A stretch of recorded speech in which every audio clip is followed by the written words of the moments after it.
This is a Gear Network production.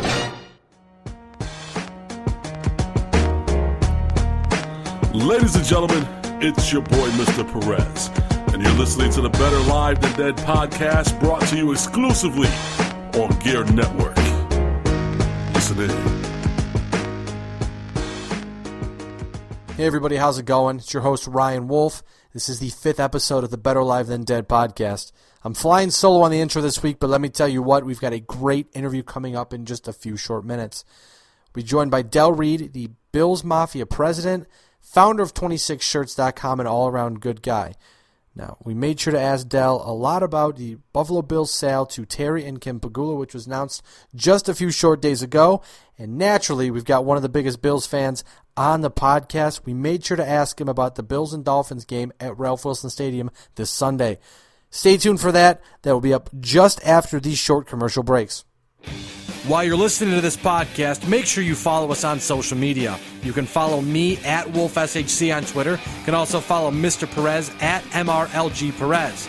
Make sure to like the podcast on Facebook. That's facebook.com/BLTD Podcast. And make sure to follow Gear Network on Twitter at GERE Network.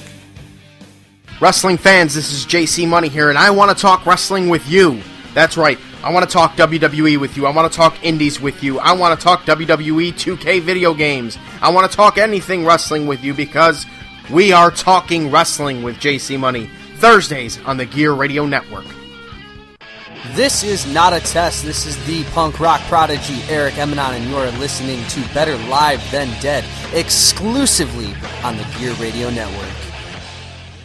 And welcome back to the Better Live Than Dead podcast. Right now, we are joined by the co-founder and president of the Buffalo Fanbase Incorporated, also known as the Bills Mafia, founder of 26shirts.com, and an advisory board member in the Buffalo Fan Alliance. That's right, ladies and gentlemen. We are joined by Reid at Mr. Deadlier on Twitter. How you doing this morning, man?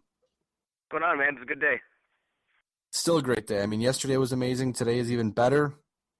From here on out, it's a happy time in Western New York. Now, going off that, a lot of us know, or should know by now, that the Buffalo Bills announced their intention to sell the franchise to Buffalo Sabres owner Terry Pegula and his wife Kim Pegula. Now, judging by your Twitter presence, you're one of the biggest Buffalo Bills fans I've seen on Twitter in the years that I've been on there. So I want to get your immediate reaction as to what happened on Tuesday. Yeah, actually, it started happening on Monday night, didn't it? It was right around, 10:30 or so. People started texting my phone with shirt ideas. Because, like you said, I run 26shirts.com. We sell different shirts for charity and everything.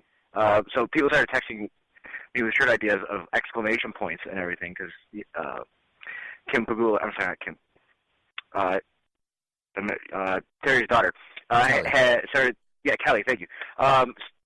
Started tweeting just random exclamation points over and over again. So people started freaking out. So, I started freaking out. It was a lot of fun. I had made myself go to sleep right around midnight, after tweeting a bunch of, just exciting hype comments, some directed at New Jersey Rockstar, I'll admit. And then yesterday, Tuesday, the news dropped. It all happened very quickly. And now we have a new head honcho at One Bills Drive. Well, I'll tell you what, that was the worst part about Monday night was I had gotten home from work and I'd seen things about it, and then all of a sudden, next thing you know, it's just the Twitter feed is full of reporters, fans, friends, all saying the same thing, and you're like, I really don't want to go to bed. But, looking back on it, sleep was a very good choice because everything shut right down, and then yesterday morning, or Tuesday morning, I should say, it just blew right back up, and we all certainly got what we wanted because nobody wanted John Bon Jovi owning the Buffalo Bills. Yeah, absolutely. I mean, Pegula, it had been advertised not advertised, but it had been said, by pretty much all accounts, reporters who were following this story, that it really was Pegula's team to lose. And I think that we all kind of believed that, wanted to believe that, but until it was actually true, at least for myself, I had that little reservation, especially when Tim Graham on Monday afternoon wrote that the Toronto team was quietly confident that they did a good enough bid, which turns out was over $350 million less than what the Pagulas ended up bidding. But yeah, it's been crazy. It's been a fun couple days though. If I'm not mistaken, I read an article last night, and I'm sorry if I'm wrong, but I believe it was Sun Sports that said on Monday, Terry Pagula essentially just put the pedal to the metal and said, okay, I'm buying this team. They are going to be my football team, because we all heard, obviously we knew it was Pagula, it was the Toronto group with Bon Jovi, and it was Donald Trump. But then at the last minute, we hear that there's two other people, unidentified people, that apparently had been drummed up by Morgan Stanley. Now, from what the Sun Sports article said, and like I said, if it's not Sun Sports, I do apologize. But it said that Pagula called the trust and said, how much will it cost to get the team? They said $1.4 billion. And then the trust came back and said, well, these new people, if you don't bid 1.4, these new people can bid 1.3 and the team won't be yours. So then Pagula said, well, $1.4 billion it is. And then that's how we got to the price. But if that doesn't tell me he wants the football team, I'm not sure what does. Isn't that a weird process, though? The whole idea of submitting a binding bid without knowing what other people are bidding. I understand that this is a unique kind of sale, which happens in some cases, once every, I don't know, maybe generation. Maybe that's a little bit of exaggeration, but the fact that the team actually just went to bid, it wasn't like something quietly where Wayne Weaver sold it to Shad Khan or the Haslam buys the team for the Browns, like just all of a sudden, like, oh, we have a new owner. This is, for me, it's kind of weird. Like the fact that they weren't allowed to bid each other up, which maybe that it saves Morgan Stanley from a circus, and they just say, hey, listen, what's the absolute maximum you're willing to pay instead of playing a game, I guess. But just weird how that works for me. This whole process has been really weird. I've been saying all along, I can't wait to read the book on about this whole sale, because there's going to be a book about the sale, because if Buffalo media knows Buffalo fans at all, like they should, they should know that everybody would read a book about this, and I surely would, because it's been dysfunction from the get-go, and I would love to know exactly what happened throughout this whole process, because we've been fed lies upon lies upon lies upon exaggerations about every single thing that's been happening since Ralph Wilson passed away. Yeah, it would definitely be a good read, and I'd be willing to bet there's at least one book, if not two. I'm sure Tim Graham is probably considering it. John Crick from Toronto Sun is probably considering it. And it would be a great read. It would probably feel a lot like one of Mike Lupica's football novels that he's written. I don't know if you've read any of those, but they're way over the top, crazy, Any Given Sunday kind of feel. And you got to think that they could probably frame this whole sale process along those lines. It'd be a fun read. Now, clearly, this was the Pagula family getting the Buffalo Bills was the best case scenario. But what do you think is next? Once Pagula gets confirmed as the owner and has the team, what do you think is next for Terry Pagula and the Bills? Oh, wow, that's a good question. It's hard to say. I mean, I think a lot of it, if you're speaking of like personnel, I think a lot of it is going to depend upon how this season plays out. Everybody's very familiar with how it went down with the Sabres and how he gave Darcy Regier a couple seasons and everything. And I don't see that happening automatically for this team, no matter what happens. I would not be surprised if the team ends up going 6-10 or something along those lines, or maybe just misses the playoffs again, where he's able to bring in somebody who's just going to start from scratch. And does that mean Russ Brandon stays? Does that mean Doug Whaley stays? Does that mean it's just a new coach? Who knows? But I think a lot of what's going to happen from January on, and I can't imagine him making any changes between when he's approved in October to the end of the season. I can't see that happening. So what happens in January on, I think is really going to depend upon what happens before then on the field. Now, looking also into the future, the Buffalo Bills just renovated Ralph Wilson Stadium, but obviously part of the deal was that they wanted to look for a brand new stadium. What do you think is going to happen on that front? I mean, I know it's a ways away, obviously, because planning, and they got to find a site and they've got to do construction. I mean, obviously it's probably 6-7 years down the road, if not more. But I would assume by the end of the current lease the Buffalo Bills have that they would want something set in stone. What do you think is going to happen with that? That's another good question. We have to remember now that Buffalo Bills equals the Pagulas. So, and also keep in mind that I don't think anything in terms of a new stadium talk has come from the team. I think it's come from the league offices and Roger Goodell. I don't recall anything having come from Russ Brandon or anybody along those lines in terms of a new stadium. All of their energy has been put into promoting the renovations that have been put in place for what is a 10-year lease. So I think the stadium talk is a little premature. I know people are anxious to get to the next step because we just crossed this bridge with the ownership, but I think that's going to be on hold. And, frankly, if Pegula doesn't want a new stadium, he doesn't have to build one. It's the NFL may really, really want an owner to build a new stadium, but the owner doesn't have to if he or she doesn't want to. So that'll be interesting to see. I mean, there's a lot of conjecture in terms of what this means for downtown Buffalo. He's got the space in the old HSBC Tower, obviously Harbor Center and First Niagara. So it seems kind of logical that his little kingdom would be right down there at the end of Washington Street. But I think that we're still a little ways out before anything like that happens. Well, right now we are joined by, as mentioned before, the co-founder and president of the Bills Mafia, founder of 26shirts.com, advisory board member in the Buffalo Fan Alliance, Reid, as I said before, at Mr. Deadlier on Twitter. Now, the question I have for you, we obviously, judging by Twitter, Facebook, all the articles you see in Buffalo media, you're a very charitable man. But the one thing I want to ask you, how did 26 Shirts come about? Thanks for asking. The way it worked was, Buffalo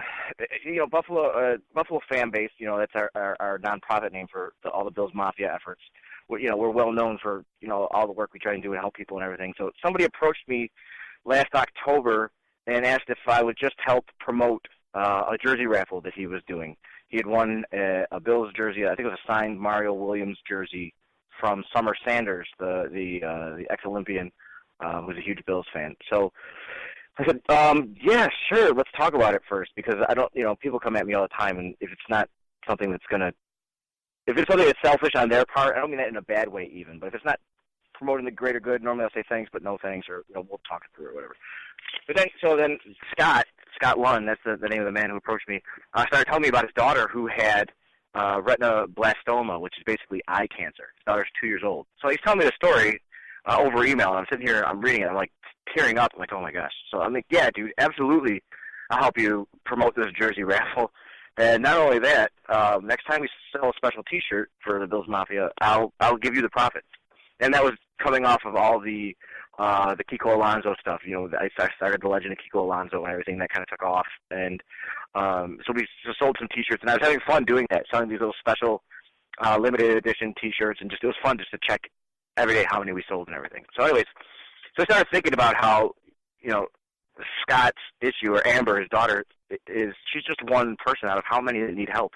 And people are so willing to, buy as much NFL gear as possible because they love their team, rightfully so. I thought, maybe we could just peel off a slice of that, just a tiny bit, and like a fraction of a percentage, and take that money and use it for good. So I was talking with some of my friends at a Bible study that I go to on Mondays where we just talk at whatever, and I said, I want to sell a different shirt every week, and every week I'm going to give the profits to somebody who needs help. And they're like, dude, you got to slow your roll. Like 52 shirts that's impossible to manage. I'm like, all right, fine. But I tend to be kind of aggressive with this kind of stuff. I'm like, all right, I'll cut it in half, and I'll do one every 2 weeks. And then my friend Jake looks at me and he says, dude, that's like 26 shirts that you're going to have to do. I'm like, yeah, I know, but I think I can do it if I get people to help me. Next morning I woke up, and that whole term 26 shirts was stuck in my head.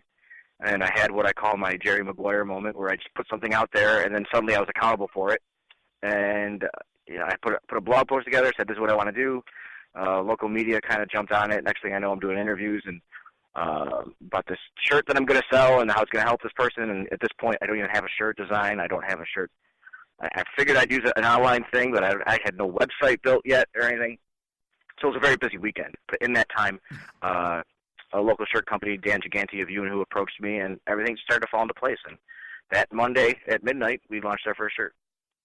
And the other question I had for you about that, because like I said, it's amazing what you guys have done with that. And what's the future hold for 26 shirts? Yeah, we are currently on shirt number 22, which is almost towards the end. It's at 26shirts.com. It's a Daryl Talley authorized design. We actually worked with Daryl and his wife Janine on it. Number 22, so that means that there's theoretically 23, 24, 25, 26. There's 4 shirts left. And then what? So we're going to do another volume of shirts. I'm going to keep selling shirts as long as people keep buying them. And one thing that people have really said is, why is it only Bills? And the answer was always, well, I'm a huge Bills fan. Like, hockey's cool, it's all right. But, like, I'm a huge Bills fan. That's my preference. But what we're going to do with Volume 2 now is we're going to start stretching our legs, and we're going to start doing some Sabres-themed designs. And we actually have, I don't know if you've noticed, we've actually been working with Matt Molson, who's been helping us promote the current line. So we've got some ins with some Sabres players already, some of whom are actually Bills fans, which makes it really fun. And so we're going to be doing Sabres designs as well in Volume 2. And we may even branch out to some other things as well that are Buffalo-centric.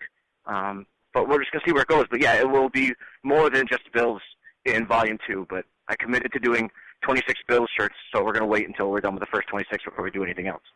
I'm excited to hear that because I'll tell you what, the shirts that you've come out with, they've been great. The most exciting part I would have to say about it is the fact that it's every 2 weeks. It's a different artist. It's a different look. It's a different thought process. It's amazing to me. I mean, like I said, you're very charitable, and it's just absolutely amazing. I mean, that's really all the only word I can come up with is just amazing. But well, I appreciate the kind words. It's just all about, I think, like, if anybody hears this and, if it inspires you, just all about using your powers for good. We all have attention that's given to us, some bigger than others, some, whatever. But we all have some kind of influence in our lives. And just use your powers for good. Just try and, invest in the world. Just don't take from it. Absolutely, man. I've got one more for you, and then we'll let you go. Because obviously, we've got you on to talk about Terry Pegula. We can't let you go without talking about the Buffalo Bills game this weekend. Bills and Dolphins this Sunday, the home opener at the Ralph. What are your expectations, not only on the field, but off the field as well? On the field, yeah, they just beat the Patriots. And granted, I don't think the Patriots are what they have been in the recent past, but I don't think they're a team that just rolls over. So it is they are facing a strong opponent this Sunday. But man, I was even thinking about starting a hashtag like Pray for Miami, because they're walking into like a crazy environment. It's gonna be absolutely insane at Ralph Wilson Stadium on Sunday, and you got that team is gonna be ready to run through walls. So it's gonna be a lot of fun. So I'm expecting the Bills to come out and play hard. I mean, after the first quarter, I'm sure it's gonna turn into a normal football game. From the on-the-field standpoint, but I think that the Bills are going to pull this one out. Off the field, it's exciting to see. Like, one thing I've tried to do a little bit is, with what tiny little bit of influence I have, is just to make sure that Jim Kelly is leading the team out to tunnel for the home game. He's free of cancer, first home game. That has to happen, right? Wouldn't you agree? Like, Kelly has to be. I can't even imagine the reaction if that happened. Oh my gosh, it'd be crazy. And it would be cool if Pegula was there, like maybe for a coin flip, or maybe he just shows up at halftime and drops the mic and walks off the field. I don't know, but that would be fun. But who knows? But it's going to be crazy. Like there's reports of tickets going for like $500 on StubHub or anything. And gladly, thankfully I've got mine. I'm ready to go. But it's going to be an absolutely insane environment. And if you're not there, yeah, I feel bad. It's going to be an amazing experience on Sunday. Well, certainly, I got to let you know. Enjoy the game. I'll be home watching it. I know I'll enjoy it, but I can only imagine being there is one of those games that you look back on in 15 or 20 years and say, I was there. Because it seems like it's Wednesday. I mean, even on Tuesday, Monday, Tuesday, Wednesday, people are talking about, let's play the game today. Because I can't wait until Sunday. So I can imagine with everything that's riled up, and everyone's going to be riled up, and there's going to be a lot of bottled up feelings. It's going to be nuts. Yeah, it's going to be a trip. It'll be a lot of fun. It's going to be one for the ages. One more thing before I let you go, because I just remembered this. I know that you put out a Pegula Bills Mafia style t-shirt over at billsmafia.com/store. It's an awesome shirt. Make sure you pick it up if you got a few extra bucks. But you are Del Reid, as you should know that. But to the people out there in Radio Land, Del Reid, at Mr. Deadlier on Twitter, at the Bills Mafia on Twitter, 26shirts.com. I want to say thank you again for joining us today, and hopefully we'll talk to you again sometime soon, man. Hey, dude, I appreciate the invite. It was my pleasure, and yeah, I'd love to come on again. Go Bills. This free and independent sportscast is made possible when you shop the Gear Network store through Amazon. Visit GearNetwork.com and click on the Amazon banner to shop through Amazon's thousands of products at great prices delivered right to your front door. Again, that's GearNetwork.com and click the Amazon banner at the top. A successful product does not become a successful product on its own. Look at the Gear Radio Network, for example. We're a prime example. We had a lot of help getting here, and we can help you get where you want to go to. Advertising rates are very low to start off here on the Gear Radio Network. Visit us at GearNetwork.com. Click on the contact link to send us an email, and we can work out the details. Again, advertise your product across all of the forums at a low, low rate here on the Gear Radio Network.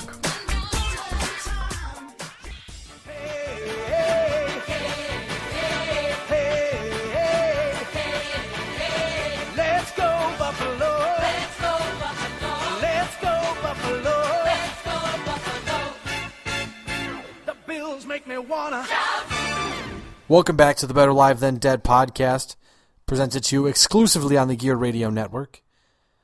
Now, I was listening to that interview and thinking about it during the commercial break, and this whole thing really worked out for the best. I mean, we mentioned it in the interview, as you heard, but myself and many others included, I don't think I could imagine the Buffalo Bills playing football anywhere else but in the Western New York area. That's maybe I'm wrong, but that's how I feel. I've watched the Bills for the past 15 years, maybe 16. I'm really bad at math. Who knows? But well, I'll just say the first game I remember watching as a Bills fan was the Music City Miracle. So if that puts a time on my Bills fandom for you, there you go. But let me tell you what. We're happy that the Bills are here. Win-loss, who cares? We've got our football team. They're not going anywhere for a very long time. And that makes a lot of people happy. And that's all that matters at the end of the day. Now, before we go and wrap things up, I want to say thanks again to Reid of the Bills Mafia and 26shirts.com. If you have not checked either of those out, I suggest that you do. They're both great. As we mentioned before, Del is a very charitable man, and both of those websites certainly help out in that form.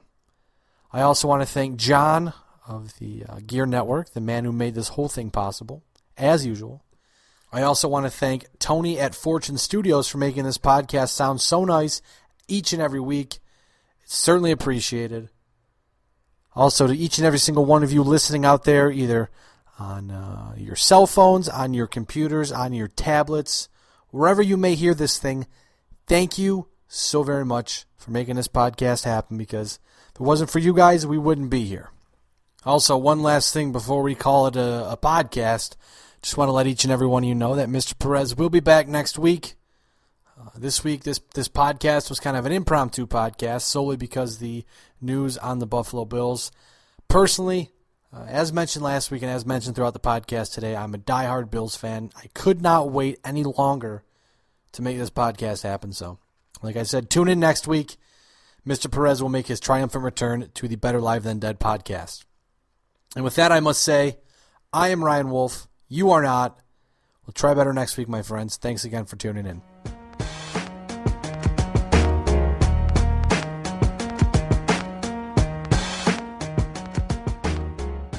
GERENetwork.com. Also, iTunes, search Gear Network, GERE Network, and subscribe.